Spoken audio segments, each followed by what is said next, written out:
दोस्तों, देश के शिक्षा मंत्री धर्मेंद्र प्रधान का इस्तीफा हो गया और जंतर मंतर पर छात्रों का महाआंदोलन खत्म हो गया। लेकिन सरकार का, मोदी सरकार का संकट अभी खत्म नहीं हुआ है और सच्चाई यह है कि अब छात्रों का फोकस उन पर हुए लाठीचार्ज और पुलिस की जो दरिंदगी थी उस पर है। और इसलिए अमित शाह, गृह मंत्री अमित शाह की घेराबंदी तेज हो रही है।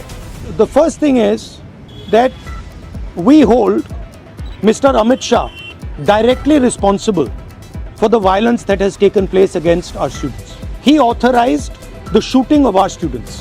अब राहुल गांधी कह रहे हैं कि हम हिंसा के लिए, छात्रों पर हिंसा के लिए सीधे तौर पर जिम्मेदार अमित शाह को मानते हैं, क्योंकि शाह के आदेश पर ही पैलेट गन यानी छर्रे वाली जो कारतूस थे वो छात्रों पर दागे गए थे। चौंकाने वाली बात यह है कि दिल्ली में तो सिर्फ पैलेट गन चली, आंसू गैस के गोले दागे गए, लेकिन दोस्तों बिहार में तो सारी हदें पुलिस ने लांघ दी।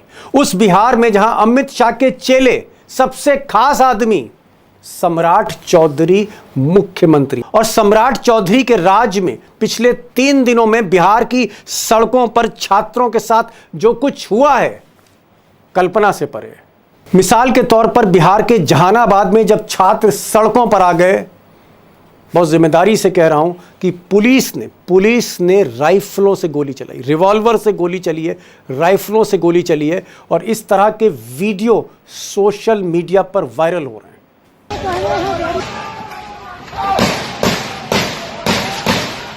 तो जहानाबाद में बच्चों पर राइफल खोली गई और सिवान में, बिहार के सिवान में तो आप कह सकते हैं कि सारी लिमिट्स, सारी हदें ही लांघ गई है सरकार।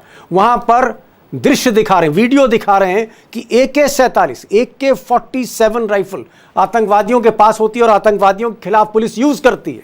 AK-47 से फायरिंग हुई है और ये मैं नहीं कह रहा हूं, RJD कह रहा है, तेजस्वी यादव हैं, तमाम लोग अपने सोशल मीडिया पर वीडियो डाल रहे हैं, कई चैनल्स वीडियो डाल रहे हैं बिहार के AK-47 चलने के। और सवाल यह है कि बिहार का ये जो राज्य, डबल इंजन का राज्य, जिसका रिमोट मोदी और शाह के हाथ में, अगर यहां पर छात्रों पर जुल्म ढाया जाता है, गोलियां चलती हैं, तो इसका गुनहगार कौन है और इस पर क्या कार्रवाई होगी? उधर दिल्ली में धर्मेंद्र प्रधान के इस्तीफे के बाद फाइनल टॉक्स हुई जंतर मंतर से थोड़ी दूर पर कॉन्स्टिट्यूशन क्लब में। नरेंद्र मोदी की तरफ से JP नड्डा और जितेंद्र सिंह 2 मंत्री थे। उधर कॉकरोच जनता पार्टी छात्रों की तरफ से आशुतोष रानका और सौरभ दास 2 नेता थे। इनकी बातचीत हुई और उसके बाद सहमति हुई, एग्रीमेंट हुआ और आंदोलन तुरंत वापस लेने की घोषणा हुई। शाम तक जंतर मंतर में भीड़ घर लौटने लगी, लेकिन कॉकरोच जनता पार्टी के जो लीडर हैं, संस्थापक हैं, अभिजीत दीपके ने कहा है कि धर्मेंद्र प्रधान का ये जो इस्तीफा है ये द एंड नहीं है, ये बिगिनिंग है। दीपके ने यह भी कहा कि ऐसा कहा जाता था, राजनाथ सिंह जैसे लोग कहते थे, मंत्री कहते थे कि मोदी की सरकार में इस्तीफे नहीं होते हैं, लेकिन हमने ये भ्रम तोड़ा है। क्या कहते थे? इस सरकार में इस्तीफे नहीं होते। हम कहना चाहते, झुकती है दुनिया, झुकाने वाला चाहिए।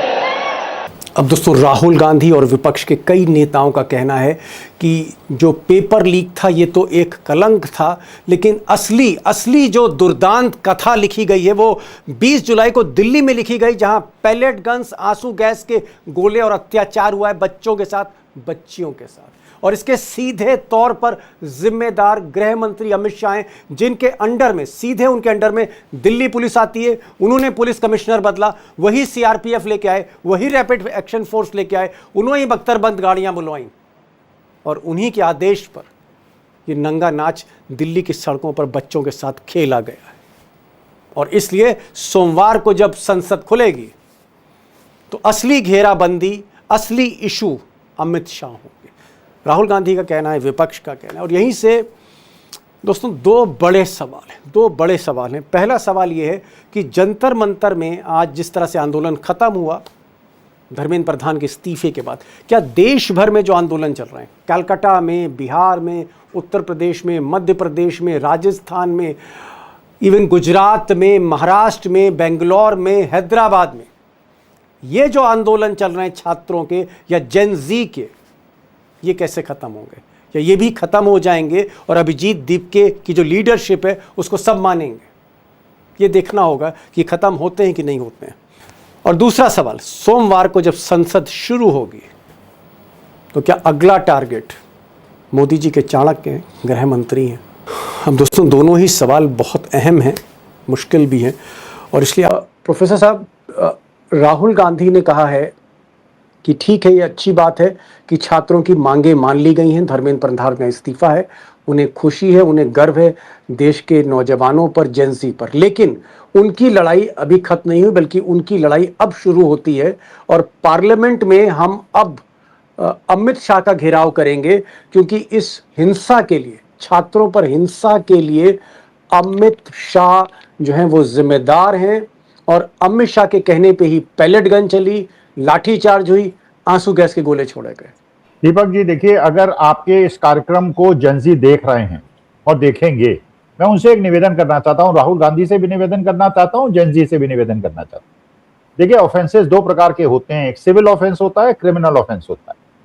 सिविल ऑफेंस में आप जानते हैं लंबा समय लगता है, न्यायालय भी बहुत सीरियसली नहीं लेता है और सालों साल केस चलता है और दंड भी कम होता है। और एक होता है क्रिमिनल ऑफेंस, और क्रिमिनल ऑफेंस में दंड भी जल्दी होता है, ज्यादा होता है और गंभीर होता है। देखिए, जो धर्मेंद्र प्रधान का अपराध था वो सिविल ऑफेंस था, जो अमित शाह ने किया है वो क्रिमिनल ऑफेंस। अच्छा, अब प्रश्न ये उठता है कि जैसे मान लीजिए, बेनिफिट ऑफ डाउट हम दे सकते हैं कि अमित शाह ने नहीं आदेश दिया और पुलिस अधिकारियों ने अति उत्साह में ये उद्दंडता की और हमारे बच्चों को पीटा और मारा, लेकिन अगर अमित शाह के दिल साफ होता, उनकी आत्मा साफ होती, और अगर उन्होंने देखा कि एसएचओ लड़की के साथ दुर्व्यवहार कर रहा है, जिस तरह उसने डंडा किया और जिस तरह सिर पे एक लड़की के मारा और एक लड़की आईसीयू में चली गई, पैलेट गन चलवाए, तो अगर अमित शाह इसमें कॉन्स्पिरेटर न होते तो उन लोगों को दंड देते।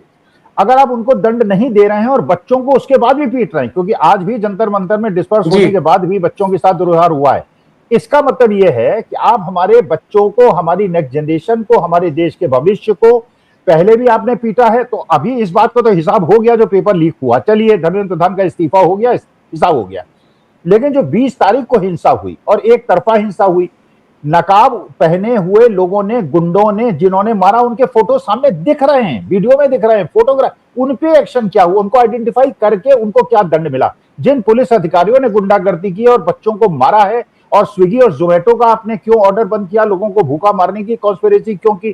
तो मैं तो कहता हूं सिविल ऑफेंस जो हुआ था धर्मेंद्र प्रधान का, उसका उन्हें दंड मिल गया, लेकिन जो क्रिमिनल ऑफेंस है उसका दंड अमित शाह को मिलना चाहिए। ये बच्चों को भी इंश्योर करना चाहिए, घर वापस चले जाएं, लेकिन ये इंश्योर करें कि उनको दंड मिले। विनोद जी, धर्मेंद्र प्रधान को सिविल ऑफेंस की सजा मिल गई, उनका इस्तीफा हो गया, लेकिन असली जो गुनहगार हैं, राहुल गांधी भी कह रहे हैं, प्रोफेसर साहब भी कह रहे हैं कि वो अमित शाह हैं।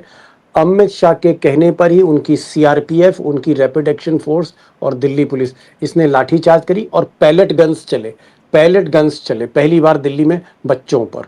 तो अमित शाह का अब अगला नंबर, उनसे भी इस्तीफे की मांग, और ये बात आज राहुल गांधी ने कह दी है कि उनका जो अगला आंदोलन है वो अमित शाह को लेकर है, जब सोमवार को दोबारा संसद खुलेगी। देखिए दीपक, बात यह है कि with all respect to professor, मैं इसको डिफरेंटली एक्सप्लेन करूंगा। देखिए, ऐसा है कि पॉलिटिकल अकाउंटेबिलिटी तय हो गई धर्मेंद्र प्रधान की, मिनिस्ट्रियल लेवल पे पॉलिटिकल अकाउंटेबिलिटी बनती है, उसको क्रिमिनल या सिविल में डिवाइड करना उचित नहीं होता। पॉलिटिकल अकाउंटेबिलिटी तो उसकी सीट होनी पड़ेगी, अमित शाह की भी, जैसे धर्मेंद्र प्रधान की हुई है। उसका मुख्य कारण यह है कि अगर आपको याद हो कि दिल्ली पुलिस के नेतृत्व में परिवर्तन हुआ एक हफ्ता पहले, और उनकी जगह पर इंटेलिजेंस ब्यूरो का एक अफसर नियुक्त किया गया, जो कि माननीय गृह मंत्री का हैंड पिक्ड ऑफिसर था, और वो उसके तत्वावधान में, उसकी लीडरशिप में पुलिस ने एक्सेसिस कमिट की।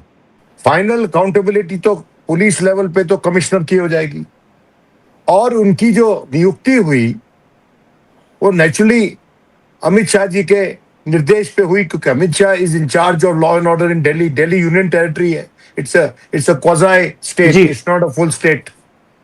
तो पॉलिटिकल अकाउंटेबिलिटी तो तय करनी पड़ेगी अमित शाह जी की भी, क्योंकि अगर बच्चे ये मांग रहे हैं कि अफसरों ने जो किया उनकी अकाउंटेबिलिटी होनी चाहिए, तो अगर एक्सेस एक्शन की अकाउंटेबिलिटी अफसरों पे लगाई जाएगी तो अफसर तो किसी निर्देश पे ही काम करता है ना।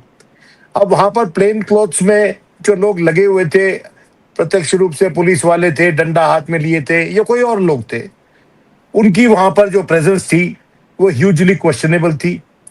दूसरा, जो फेस रिकॉग्निशन इक्विपमेंट लगाया गया, जो कि ह्यूज इंट्रूजन है प्राइवेसी का, वहां पर प्रोटेस्ट स्थल पे, उस पे भी चर्चा होनी चाहिए। और तीसरा, जो ट्रक लाके खड़े कर दिए और पत्थरों से भरे, वो क्लियर वायलेशन ऑफ सिक्योरिटी। मतलब आप कहना चाहते हैं कि एक जो हिंसा का रोल है उसमें कहीं ना कहीं अमित शाह को घिरते हुए दिख रहे हैं। देखिए, ऐसा है कि इसमें एक जुडिशियल इंक्वायरी की जरूरत होगी, और वो जुडिशियल इंक्वायरी ये नहीं कि आपने कोई मैजिस्ट्रियल इंक्वायरी करवा के जुडिशियल इंक्वायरी नाम दे दिया उसको।